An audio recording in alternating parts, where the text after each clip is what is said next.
이제 함께 일어나셔서 성경 봉독할 때에 사도행전 24장 1절에서 8절 그리고 25장 8절에서 12절 우리 한 절씩 교독하겠습니다. 제가 먼저 읽습니다. 닷새 후에 대제사장 아나니아가 어떤 장로들과 한 변호사 더들로와 함께 내려와서 총독 앞에서 바울을 고발하니라. 바울을 부르매 더들로가 고발하여 이르되 벨릭스 각하여, 우리가 당신을 힘입어 태평을 누리고 또 이 민족이 당신의 선견으로 말미암아 여러 가지로 개선된 것을 우리가 어느 모양으로나 어느 곳에서나 크게 감사하나이다. 당신을 더 괴롭게 아니하려 하여 우리가 대강 여짜옵나니 관용하여 들으시기를 원하나이다. 우리가 보니 이 사람은 전염병 같은 자라 천하에 흩어진 유대인을 다 소요하게 하는 자요 나사렛 이단의 우두머리라. 그가 또 성전을 더럽게 하려 함으로 우리가 같이 읽습니다. 당신이 친히 그를 신문하시면 우리가 고발하는 이 모든 일을 아실 수 있나이다 하니. 자, 25장 8절 제가 읽습니다. 바울이 변명하여 이르되 유대인의 율법이나 성전이나 가이사에게나 내가 도무지 죄를 범하지 아니하였노라 하니, 베스도가 유대인의 마음을 얻고자 하여 바울더러 묻되 내가 예루살렘에 올라가서 이 사건에 대하여 내 앞에서 신문을 받으려니. 바울이 이르되 내가 가이사의 재판 자리 앞에 섰으니 마땅히 거기서 신문을 받을 것이라. 당신도 잘 아시는 바와 같이 내가 유대인들에게 불의를 행한 일이 없나이다. 만일 내가 불의를 행하여 무슨 죽을 죄를 지었으 죽기를 사양하지 아니할 것이나, 만일 이 사람들이 나를 고발하는 것이 다 사실이 아니면 아무도 나를 그들에게 내줄 수 없나이다. 내가 가이사께 상소하노라. 같이 읽습니다. 베스도가 배속자들과 상의하고 이르되 내가 가이사에게 상소하였으니 가이사에게 갈 것이라 하니라. 아멘. 자리에 앉으시고요. 오늘은 우리 여러 지파 잘 섬겨주시고 또 양육위원회 너무나도 마음 다해 귀하게 섬겨주시는 우리 홍경헌 목사님께서 우리 귀한 말씀 전해 주시겠습니다. 우리 교육자들 여러분들의 기도와 격려가 많이 필요합니다. 오실 때 박수로 우리 환영하겠습니다.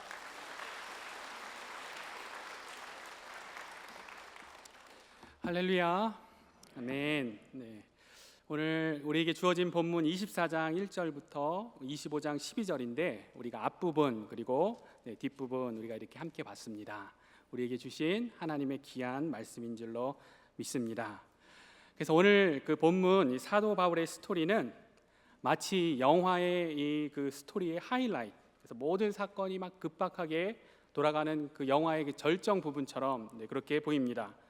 그래서 하나님께서 그 다양한 방법으로 성경을 기록하도록 하셨는데 이 사도행전을 기록한 누가는 아주 꼼꼼한 사람이죠.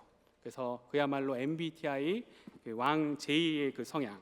그래서 모든 사건들을 사도행전을 보시면 아시겠지만 굉장히 자세하게 이렇게 기록을 했습니다.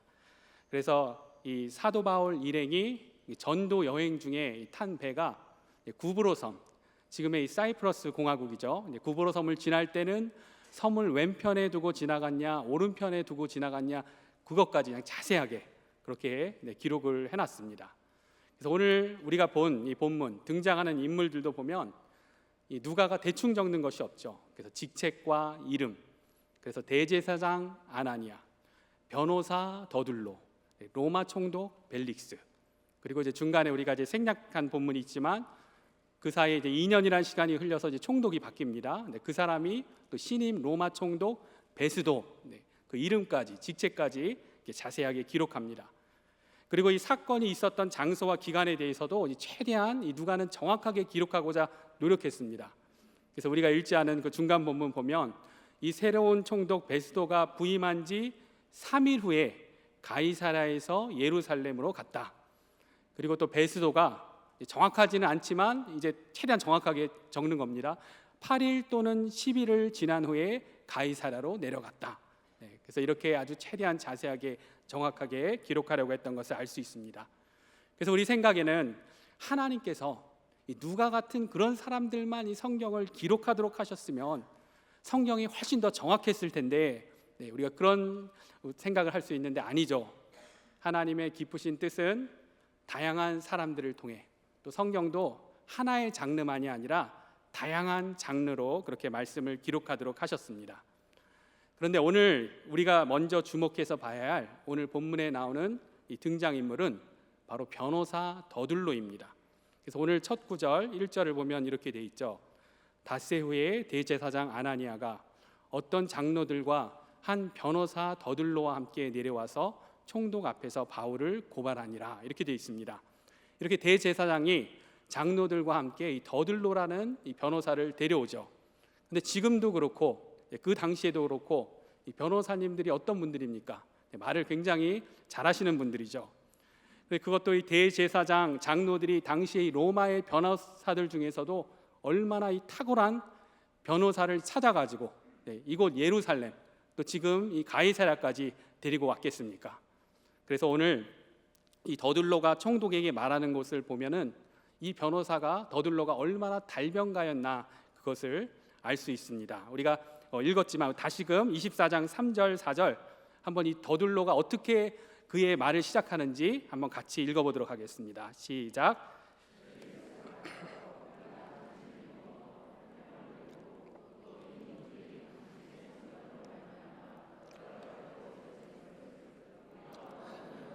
어느 곳에서나 크게 감사하나이다. 당신을 더 괴롭게 아니하려 하여 우리가 대강 여짜옵나니 관용하여 들으시기를 원하나이다. 네, 어떠십니까? 이렇게 더둘로가 로마 총독이 기분 좋을 말로 고소를 시작하는 거죠. 그리고 이 변호사들은요, 보면 케이스 그런 상황을 분석하고 파악해가지고 뭐가 문제가 될지를 잘 아는 분들이죠. 그래서 그거를 가지고 이제 방어하면서 변호하기도 하고 또 이제 상대를 공격하기도 하는데, 오늘 이 더둘로도 총독 앞에서 바울을 고소하면서 이제 공격을 하는데 바울의 문제될 부분은 이미 다 파악을 해놓은 겁니다. 그리고 요약하자면 이 바울의 세 가지 문제점을 이야기하는데 그것이 무엇입니까? 첫 번째는 이 바울이 성전을 더럽혔다. 그래서 우리가 함께 읽었던 6절을 보시면 그가 또 성전을 더럽게 하려 함으로 우리가 잡았사오니 하면서 성전 모독죄. 그래서 우리가 성전 모독죄 하면 잘 모를 수 있는데 당시 유대인들에게 이 성전이 얼마나 중요했는지 그리고 그 규모부터 어떠했는지 우리가 기본적인 배경 지식으로 당시 헤롯 성전에 대해 어느 정도 우리가 알고 있어야 합니다. 그래서 그 규모만 봐도 지금도 그 터가 남아있지만 헤롯의 이 성전터는 모리아산 그 옆에를 돌로 메꿔가지고 거의 500m나 되는 이 평평한 평지로 만들었습니다. 그러니까 그 규모가 우리 ANC 온누리교회하고 비교를 하면 ANC 온누리교회 처음 도로에서 우회전 좌회전에서 들어오는 그 입구부터 해가지고 저 끝에 잔디 주차장 거의 그 정도가 되는 그러한 규모인 것이죠. 그것도 우리 ANC 온누리는 이 평평한 게 아니고 높은 데도 있고 낮은 데도 있고 막 이렇잖아요. 근데 2000년 전 당시에 그 로마의 기술로 모리아 산을 평평하게 그렇게 성전터를 만들었습니다. 성전터가 그렇고 그곳 중앙에 성전이 있는데 이 성전으로는 아무나 다 갈 수 있는 것이 아니죠. 그래서 이방인들은 이방인의 뜰까지, 유대인 여성들은 여인의 뜰까지, 유대인 남성들만 이스라엘 뜰까지 갈 수 있고 제사장들만 성전에 들어갈 수 있었죠. 그리고 그 성전 안에 또 지성소에는 오직 대제사장만 욤키프라고 하는 대속죄일 날 그 기간에만 들어갈 수 있었습니다. 그리고 그 성전 위는 빛나는 황금으로 그렇게 장식이 돼 있었고, 그리고 지금도 이제 무슬림들이 황금돔 사원, 아락사 사원 막 그쪽에 공사를 하면서 몰래 갖다 버린 그 돌무더기 거기를 또 계속 발굴을 해보니까 여러 가지 형형색색의 그 돌들이 막 나오는데, 그 역사가 요세푸스가 기록했던 것처럼 예수님 당시 그 성전 바닥에는 여러 가지 아름다운 색의 그 돌들이 깔려 있었던 것입니다. 그러니까 모든 유대인들의 삶의 중심이 되는 성전, 로마의 통치를 받으면서도 자존심으로 지키고 자랑하던 성전, 이방인의 뜰에 경계석을 세우고 이방인들은 로마인들도 이 선을 넘으면 죽음에 처한다 하던 그러한 성전, 이러한 성전을 사도 바울이 더럽혔다는 것입니다. 성전 모독죄죠. 그 두 번째로 이 변호사 더둘로가 문제 삼는 것, 총독에게 한 번에 그 문제점을 딱 각인시킬 수 있는 이 단어를 이 변호사가 사용하는데 바울에 대해 어떻게 이야기합니까? 5절에 보면 더둘로가 이렇게 이야기합니다. 나사렛 이단의 우두머리라. 그래서 우리 예수님께서 우리 베들레헴에서 태어나시긴 하셨지만 어린 시절을 보내고 성장하신 곳도 갈릴리 나사렛 지역, 그리고 예수님의 그 공생의 사역 기간을 봐도 우리는 보통 예수님께서 예루살렘에서 사역을 많이 하셨다고 그렇게 생각하는데, 예수님의 사역을 보면 거의 70% 이상은 갈릴리 지역에서 우리 예수님께서 사역을 하셨습니다. 그러니까 이 예루살렘 성전을 중심으로 한 그 유대의 땅 기득권 세력들은 이런 예수님을 무시할 수밖에 없는 겁니다. 나사렛 따위에서 무슨 선한 것이 날 수 있겠냐. 그런데 바로 오늘 더둘로가 이 약점을 놓치지 않는 겁니다. 그래서 사도 바울에게 사용한 표현이 무엇입니까? 나사렛 이단의 우두머리다. 우리 유대교를 모독하고 성전을 더럽히는 무리들의 앞잡이다. 이 사실을 총독에게 꼭 집어서 강조를 하는 것입니다. 그리고 또 이 더둘로가 세 번째로 사도 바울에 대해 파악한 심각한 문제점이 있습니다. 그가 총독에게 또 강력하게 고발하는 내용은, 나사렛 이단이라고 하면 뭐 그냥 나사렛에서 갈릴리에서 너희들끼리 그냥 그렇게까지 하면 이렇게까지 문제가 되진 않을 텐데, 예루살렘까지 와서 성전을 모독하고, 그리고 또 무엇이 심각한 문제라고 합니까? 오늘 말씀을 보면 이 더둘로가 전염병이란 그런 표현을 사용합니다. 마치 전염병과도 같다. 우리 24장 우리 5절 말씀, 이 더둘로가 이야기하는 것을 우리 한번 같이 읽어볼까요? 시작. 천하에 흩어진 유대인을 다 소유하게 하는 자요, 나사렛 이단의 우두머리라. 그래서 나사렛에서만 그렇게 하면 그렇게 크게 문제가 되지 않을 텐데, 천하에 흩어진 유대인들, 이 바울이라는 자는 우리 디아스포라 유대인들을 전부 다 소유하게 한다. 마치 전염병과도 같은 그런 존재다. 이렇게 강력하게 총독에게 고소를 하는 것입니다. 그래서 아마 이 더둘로를 데려온 제사장과 장로, 이 유대인 무리들이 이런 멋진 연설과 이 통쾌한 이런 표현들을 막 들으면서 옆에서 막 박수를 치면서 막 호응했을 겁니다. 맞다. 이 나사렛 이단 바울이 지금 그렇게 하고 있다. 꼭 하는 짓이 진짜로 전염병과 같다. 막 그러면서 그렇게 아마 호응을 했을 것입니다. 이것이 오늘 본문, 우리 사도행전 시리즈 증인들의 이야기에 우리 믿음의 선배들에 대해 세상이 고발하고 세상이 불편해하던 그러한 내용이었습니다. 그런데 오늘 말씀의 중요한 포인트는 당대 최고의 변호사 이 더둘로가 사도 바울, 또 예수쟁이 크리스찬들에게 발견한 문제점들이라고 하는 이러한 내용들이 역설적으로는 우리 신앙의 정말로 중요한 신앙의 내용이고 우리의 정체성이라는 겁니다. 이것이 오늘 우리가 붙들고 고민할 하나님의 메시지인 것입니다. 우리는 이 땅의 성전이 아니라 하늘의 완전한 성전을 소망하는 자, 우리는 하늘 영광 버리고 낮고 천한 평범한 우리의 모습으로 오신, 그러나 부활하신 나사렛 예수 그리스도 그 진리를 따르는 자들, 그리고 우리는 이 진리를 전염시키는 자들, 전염병이 아니라 빛과 소금처럼 누룩과 겨자씨 같은 하나님의 나라를 확장시키고 전파시키는 그러한 자들이란 것입니다. 바로 이것이 우리들의 정체성입니다. 세상이 더둘로가 이야기해 줬지만 이것이 오늘 우리 스스로에게 질문할 내용입니다. 나는 그러한 진리를 확신하는가? 나는 그러한 진리의 능력을 누리면서 살아가고 있는가? 그리고 다시금 이 진리를 붙들고 성령님께 순종하며 살아가야 하는 것입니다. 그래서 첫 번째로 오늘 말씀을 통해 붙들어야 할 진리, 그것은 우리는 완전하게 될 성전입니다. 우리 한번 같이 우리 좌우로 한번 고백해 볼까요? 우리는 완전하게 될 성전입니다. 아멘. 이렇게 우리가 쉽게 고백을 하셨는데, 제사장들 이 무리하고 이 더둘로가 지금 이곳에 있었으면 옷을 막 찢으면서 성전 모독죄로 고발을 했을 그런 고백을 우리가 지금 한 겁니다. 그런데 이것이 바로 우리의 믿음이죠. 사도 바울이 성전을 더럽히고 모욕했다고 하는 이유, 그 이유는 사도 바울이 따르고 사도 바울이 전하고 있는 예수님 때문에 그렇습니다. 우리 예수님께서도 빌라도 총독 앞에 섰을 때 어떤 고소를 당하신 겁니까?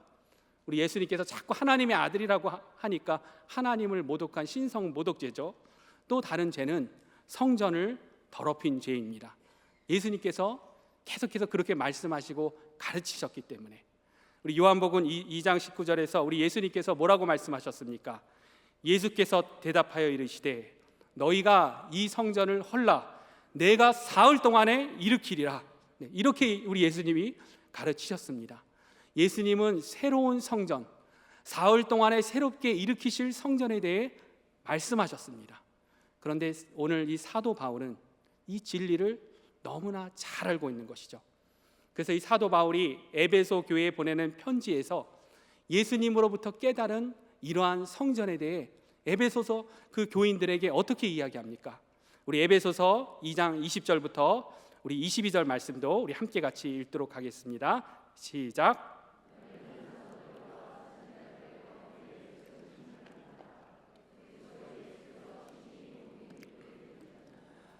그의 안에서 건물마다 서로 연결하여 주 안에서 성전이 되어가고 너희도 성령 안에서 하나님이 거하실 처소가 되기 위하여 예수 안에서 함께 지어져 가느니라. 아멘. 그 당시에는 이 사도 바울이 에베소 교인들에게 이 편지를 쓸 그 당시에는 예루살렘에 화려한 헤롯 성전이 있었던 그런 때임에도 불구하고 바울이 뭐라고 하는 겁니까? 그것만이 성전이 아니고 예수님이 함께 계신 너희들이 바로 성전이다.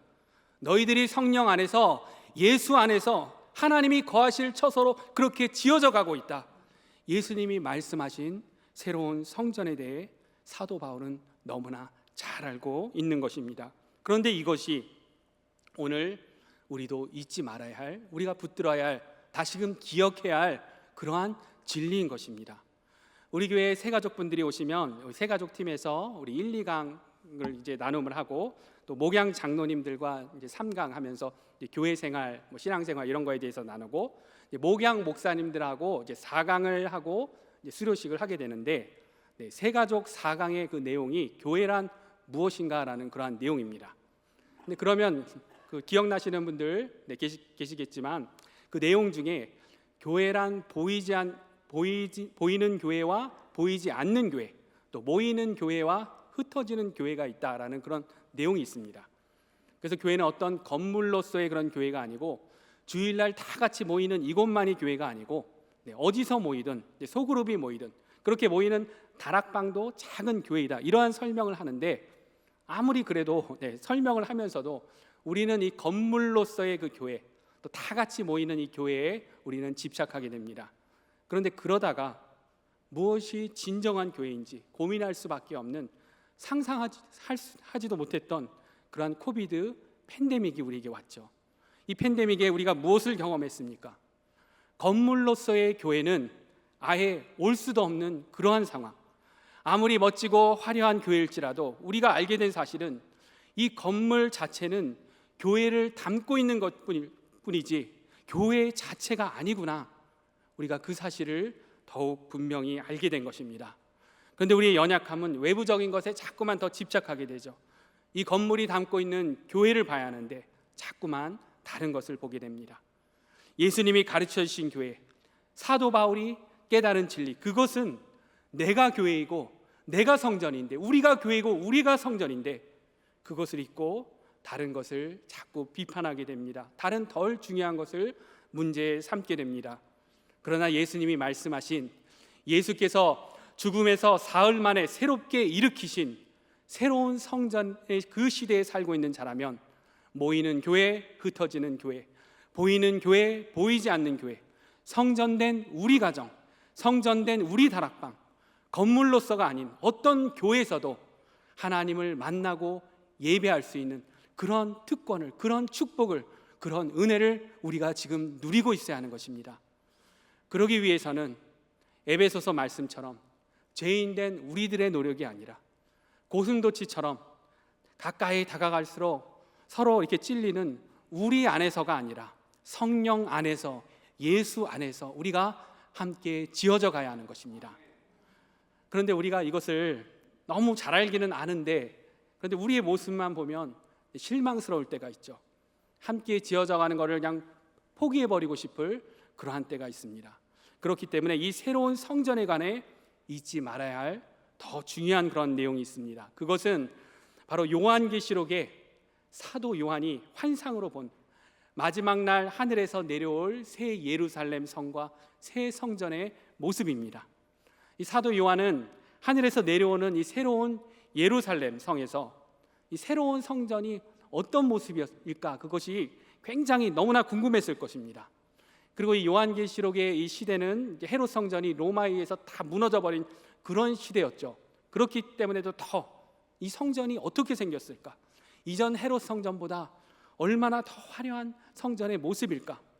그래서 이제 하늘에서 내려오는 새 예루살렘 성의 그 환상에서 성전을 아마도 막 열심히 보려고 그렇게 했었을 것입니다. 그런데 사도 요한이 어떻게 고백을 합니까?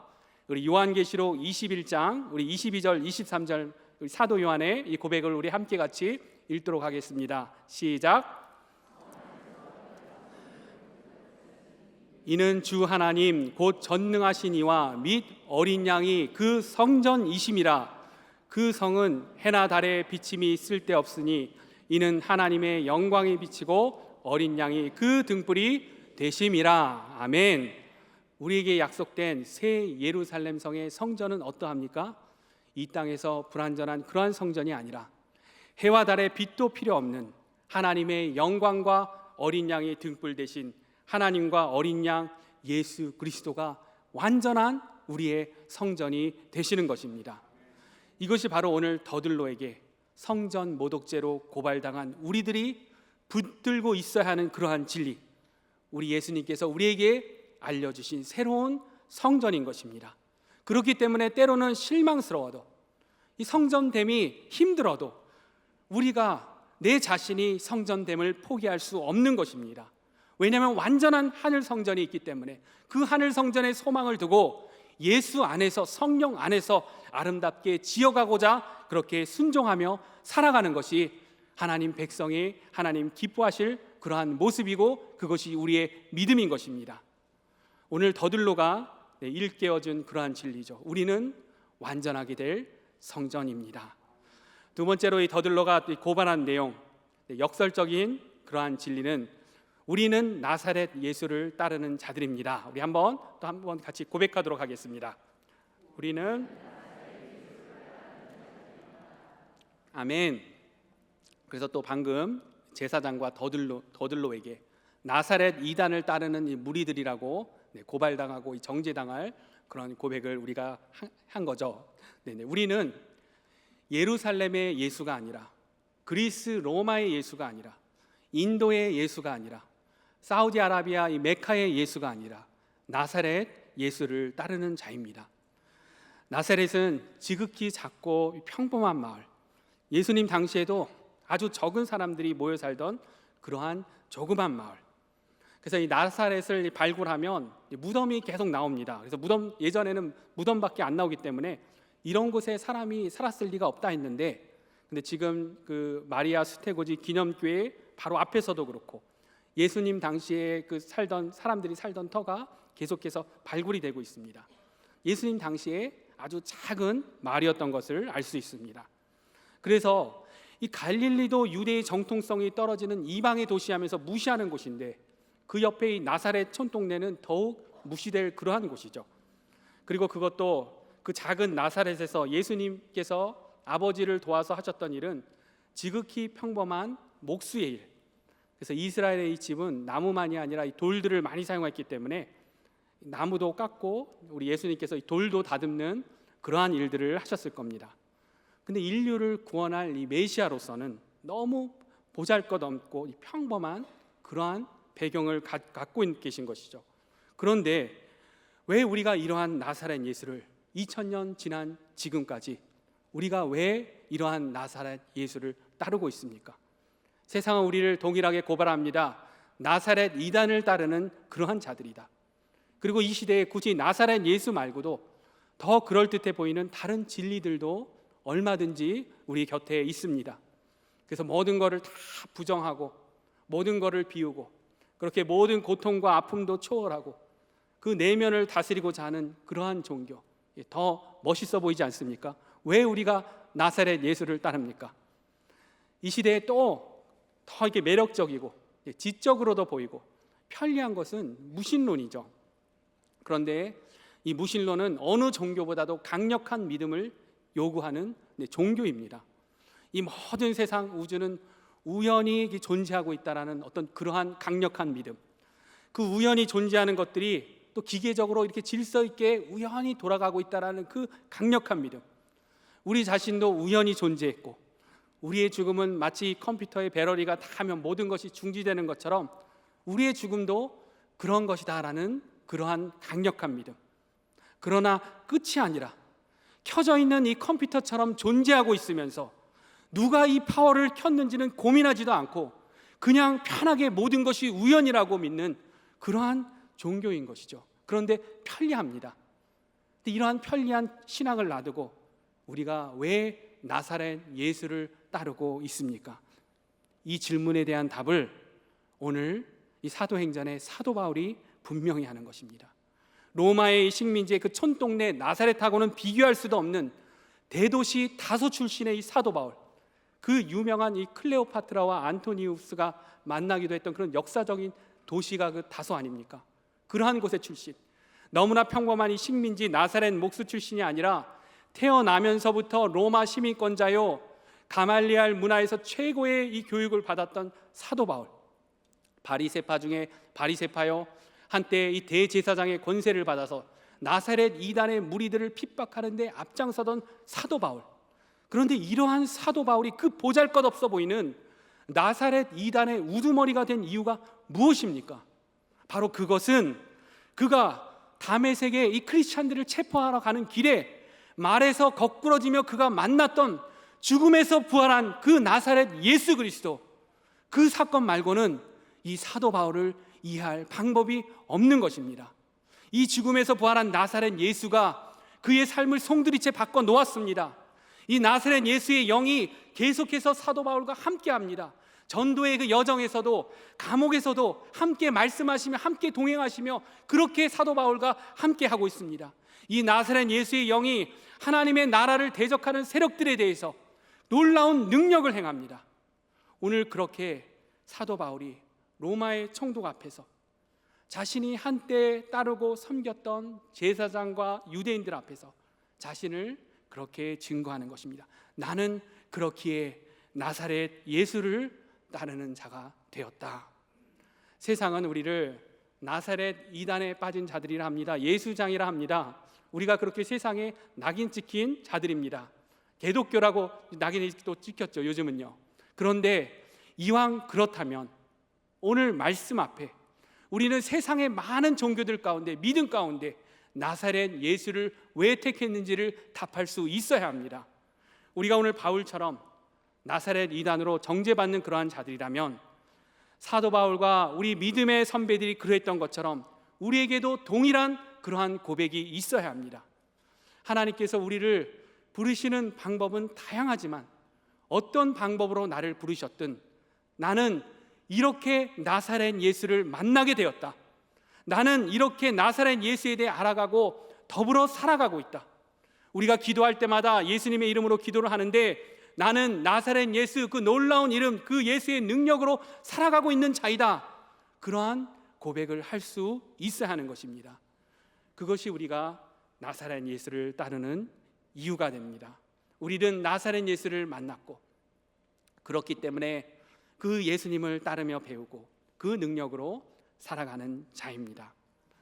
마지막으로 오늘 또 이 더들로가 오늘 알려주는 우리들의 정체성, 그것은 우리는 전염시키는 자들입니다. 이것도 같이 외쳐볼까요? 우리는 자들입니다. 네. 그래서 이 더들로가 아주 기분 나쁠 표현을 사용한 거죠. 사도 바울을 뭐라고 했습니까? 전염병과 같은 자. 그래서 지금 같은 이 팬데믹 시대에는 더더욱 기분 나쁠 그러한 표현이죠. 전염병 같다는 거, 전염시킨다는 거, 얼마나 이 기분 나쁜 그런 표현입니까? 2020년 초부터 해서 지금 2022년까지 우리의 상태를 너무나 잘 보여주는 그럴듯한 사진이 있습니다. 그래서 이 사진을 보시면 네, 보이십니까? 그래서 목이 간질간질하는 것 같은데 하면서 Is that you, 로나? 혹시 코로나 아니야? 라는 저런 표정, 저 멍멍이의 저 긴장하고 걱정하고 이 두려워하는 표정이 우리의 모습을 너무나 잘 보여주는 것이죠. 그래서 이 팬데믹 기간 우리가 이 전염병으로 얼마나 고통을 겪었고 슬픔을 당하신 분들도 계시고 지금도 얼마나 두렵기도 하고 불편함을 겪고 있습니까? 인류 역사를 보면 전 세계적으로 계속해서 반복되는 팬데믹은 있었습니다. 그리고 로마 시대에도 여러 차례 전염병 팬데믹으로 수많은 사람들이 목숨을 잃었습니다. 그래서 그렇게 사람들을 고통스럽게 하고 죽음에 이르게 하는 이 전염병이라는 것, 너무나 안 좋은 표현이지만 그러나 전염시킨다라는 것은 이 변호사 더들로가 너무나 잘 파악하고 있는 우리 크리스찬들의 정체성입니다. 하나님 나라의 특징입니다. 우리 예수님께서 우리를 그렇게 가르치셨고 그렇게 말씀하셨습니다. 마태복음 5장 우리 13절 15절 우리 예수님께서 우리에게 하신 말씀 우리 함께 같이 읽도록 하겠습니다.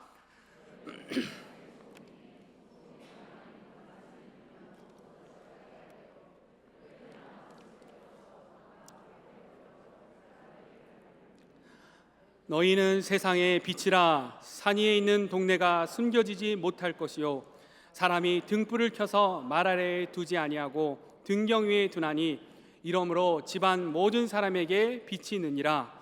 또 우리를 누룩과 겨자씨라고도 하셨습니다. 마태복음 13장 33절 또 비유로 말씀하시되 천국은 마치 여자가 가루 서말 속에 갖다 넣어 전부 부풀게 한 누룩과 같으니라. 하나님의 나라는 계속해서 부풀며 세상에 영향을 준다는 것입니다. 누가복음 13장 18절 19절에도 그러므로 예수께서 이르시되 하나님의 나라가 무엇과 같을까? 내가 무엇으로 비교할까? 하시면서 마치 사람이 자기 채소밭에 갖다 심은 겨자씨 하나를 같으니 자라 나무가 되어 공중의 새들이 그 가지에 깃들 였느니라. 더들로가 오늘 일깨워주고 예수님이 우리에게 가르쳐 주셨던 우리들의 정체성, 하나님 나라의 특징, 소금, 빛, 누룩, 겨자씨 공통점이 다 무엇입니까? 세상을 전염시킨다는 것입니다. 세상에 선한 영향을 준다는 것입니다. 소금이 그 맛을 잃으면 무슨 소용이 있느냐? 등불이 위에다 두고 비춰야지 아래 두는 자가 어디 있느냐? 우리의 정체성, 하나님 나라의 특징은 전염시키는 것입니다. 모든 곳에 영향을 주며 확장해 나가는 것, 그것이 하나님 나라의 특징인 것입니다. 그래서 지금 이 시대는 우리가 가만히 있어도 그냥 영향을 받습니다. 그래서 우리 스마트폰으로, TV로, 컴퓨터로 얼마나 많은 이 정보들이 쉴 새 없이 쏟아져 들어옵니까? 그래서 우리를 이렇게 따라다니는 광고들을 보면 무섭죠. 인터넷으로 그 상품 하나 이렇게 검색하면은 그 광고들이 따라다니는 것, 이거는 뭐 당연한 거고 기본인 거고요. 예전에 그 저희 집 지붕에 낙엽이 좀 많이 쌓여가지고 딸하고 올라가가지고 낙엽을 막 청소하면서 청소하는 사진을 찍었습니다. 사진만 찍었을 뿐인데 인터넷에 검색한 적도 없는데 이 낙엽이 막 빗물바위에 안 쌓이도록 덥게 공사하는 이 광고가 막 저를 막 따라다니는 거예요. 막 무서운 그런 세상이죠.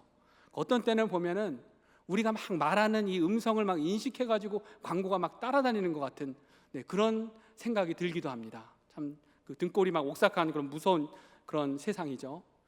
다음 달에 있을 우리 LA 시장 선거, 누구라고 그 어느 후보라고 이야기는 못하겠지만 이 후보는 저한테만 그러는지 모르겠는데 유튜브, 이메일, 스마트폰 텍스트 그리고 우편 메일, 그것도 제가 한국 사람인 것도 알고 한국어 홍보물 계속 쉴 새 없이 그렇게 연락이 옵니다.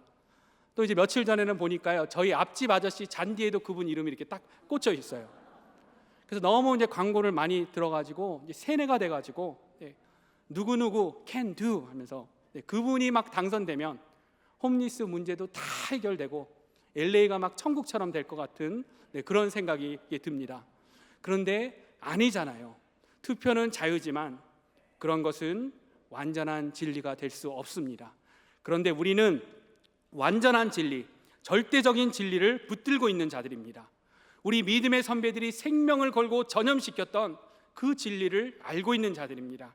우리의 정체성이 세상에 전염당하는 자가 아니라 바로 그러한 진리를 전염시키는 그러한 자인 것입니다. 나쁜 전염병이 아니라 비처럼, 소금처럼, 누룩처럼, 겨자씨처럼 세상 가운데 거룩한 전염의 사명을 가진 자들이 바로 우리인 것입니다. 세상은 우리를 계속해서 위축시키고 그리고 계속해서 수동적으로 만듭니다. 코비드로 우리를 통제하고 두렵게 하고 쉴 새 없이 세상의 메시지와 가치들을 우리에게 주입시킵니다. 그런데 우리의 정체성은 그렇게 전염당하고 있는 그러한 자들이 아닙니다. 우리 믿음의 선배들은 세상을 전염시켰습니다. 그래서 오늘 본문 우리가 읽었었던 마지막 25장 9절부터 보면 이렇게 돼 있죠.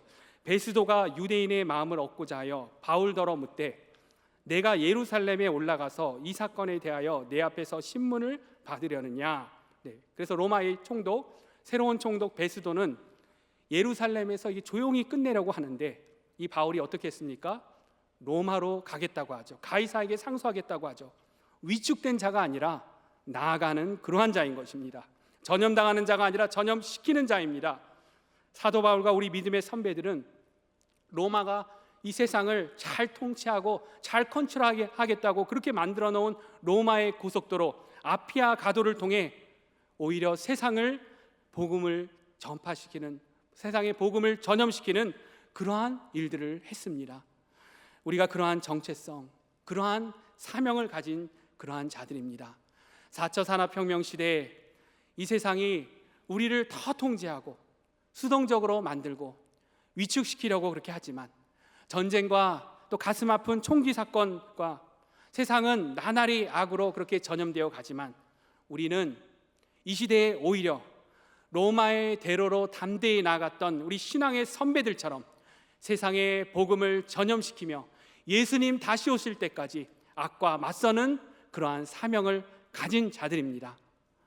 오늘 그렇게 말씀을 맺기를 원합니다. 오늘 더들로가 우리의 정체성을 다시금 일깨워줍니다. 우리는 하나님이 거하실 처소로 완전하게 될 성전입니다. 그렇기 때문에 성령 안에서, 예수 안에서 하나님이 거할 처소로 지어져 가면서 그 사명, 우리가 그것을 포기할 수 없습니다. 우리는 우리가 만난 나사렛 예수의 능력으로 그렇게 살아가는 자들입니다. 우리는 복음으로 세상을 전염시키는 그러한 사명을 갖고 있는 그러한 자들입니다. 우리 한 주간 우리의 그러한 정체성을 생각하면서 그렇게 승리하시는 저와 여러분들 되시기를 우리 주 예수님의 이름으로 축원합니다. 우리 이 시간 오늘 주신 말씀을 생각하면서 우리 함께 기도하기를 원합니다. 오늘 말씀을 통해 세상이 알려준 우리의 정체성을 다시금 생각하기를 원합니다. 우리는 포기할 수 없습니다. 우리는 예수 안에서, 성령 안에서 하나님이 거하실 아름다운 처소로 그렇게 지어져가는 그러한 자들입니다.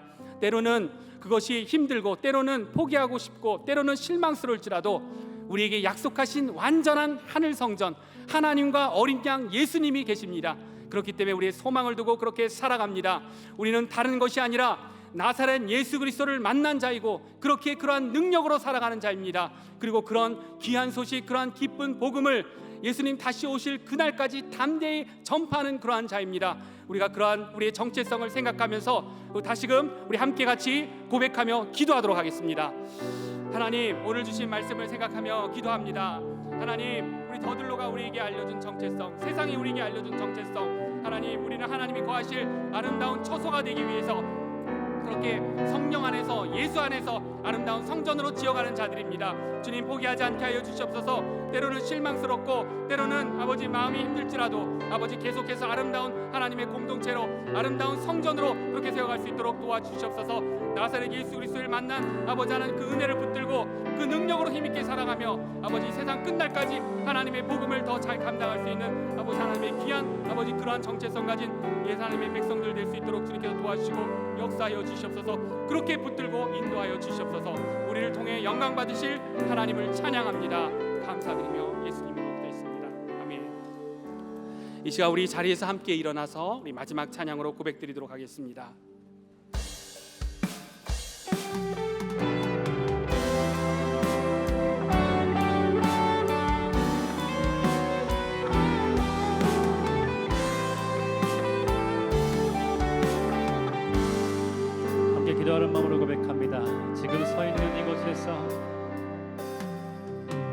지금 서 있는 이곳에서 높임을 받으소서. 내가 받는 땅 주님의 땅이니 하늘이 주의 이름 높이 올리며 넓은 바다가 주를 노래해.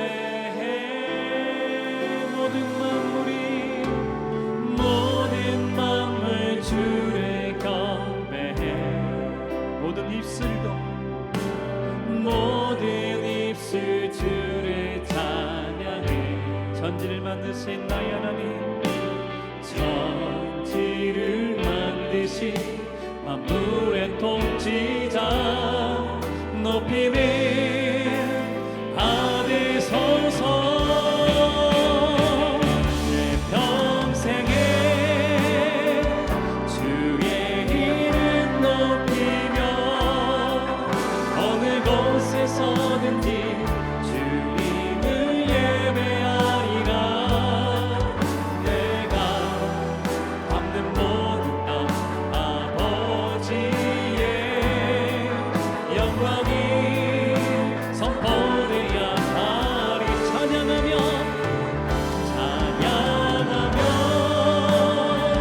주님을 예배할 때 하늘 가득한 주의 영광 보리라. 나를 통하여 나의 입술을 인하여 주의 이름 높임을 받으소서.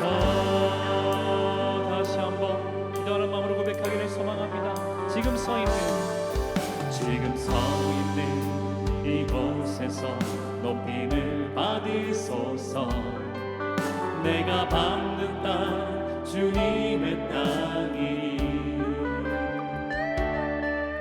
하늘이 주의 이름 높이 올리며 넓은 바다가 주를 노래해. 우리 믿음으로 선포합니다.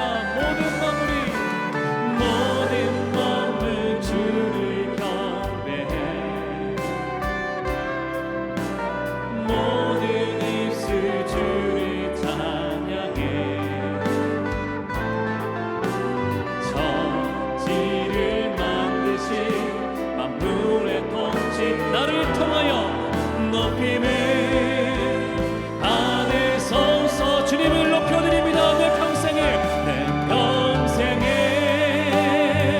주의 이름 높이며 어느 곳에서든지 주님을 예배하리라.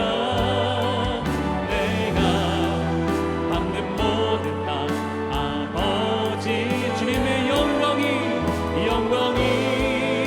선포되어야 하리. 찬양하며 주님을 예배할 때 하늘 가득한 주의 영광 나를 통하여 나의 입술을 인하여 주의 이름 높임을 다시 한번 믿음으로 고백합니다. 나를 통하여 나의 입술을 인하여 주의 이름 높임을 받으소서. 아멘. 이 시간 다시금 우리 찬양으로 고백한 이 내용을 생각하며 우리 기도하기를 원합니다. 우리 믿음의 선배들이 목숨을 걸고 지켰던 그 정체성을 우리도 하나님 그런 정체성을 우리 또한 지키게 하여 주시옵소서. 나사렛 예수 그리스도의 그 놀라운 능력을 포기하는 것이 아니라 그 능력으로 더불어 살게 하여 주시옵소서.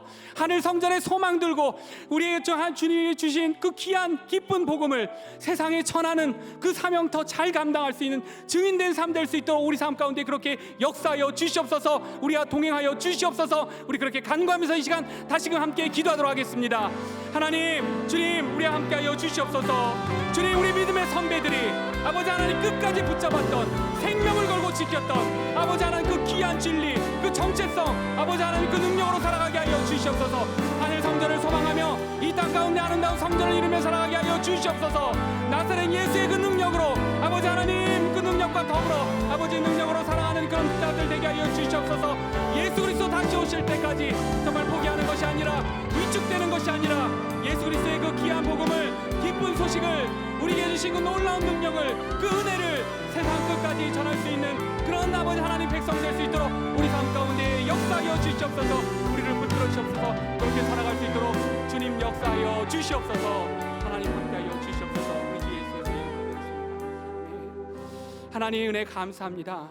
오늘 말씀을 통해, 변호사 더들로를 통해 우리의 정체성을 다시금 일깨워 주셔서 감사합니다. 우리의 믿음의 선배들이 목숨을 걸고 지켰던 그 정체성, 그 귀한 진리를 붙들고 더 힘있게 살아가는 하나님 백성 될 수 있도록 우리 삶 가운데 역사하여 주시옵소서. 우리에게 넘치도록 부어주신 많은 축복들이 있는데 또 그 중에 작은 일부 하나님께 정성껏 돌려드립니다. 이 예물이 흘러가는 곳에 하나님이 기뻐 사용하시는 그러한 누룩처럼, 겨자씨처럼 아름다운 그런 열매 맺게 하시고 하나님의 귀한 나라, 귀한 복음의 소식이 전해질 수 있도록 그렇게 역사하여 주시옵소서.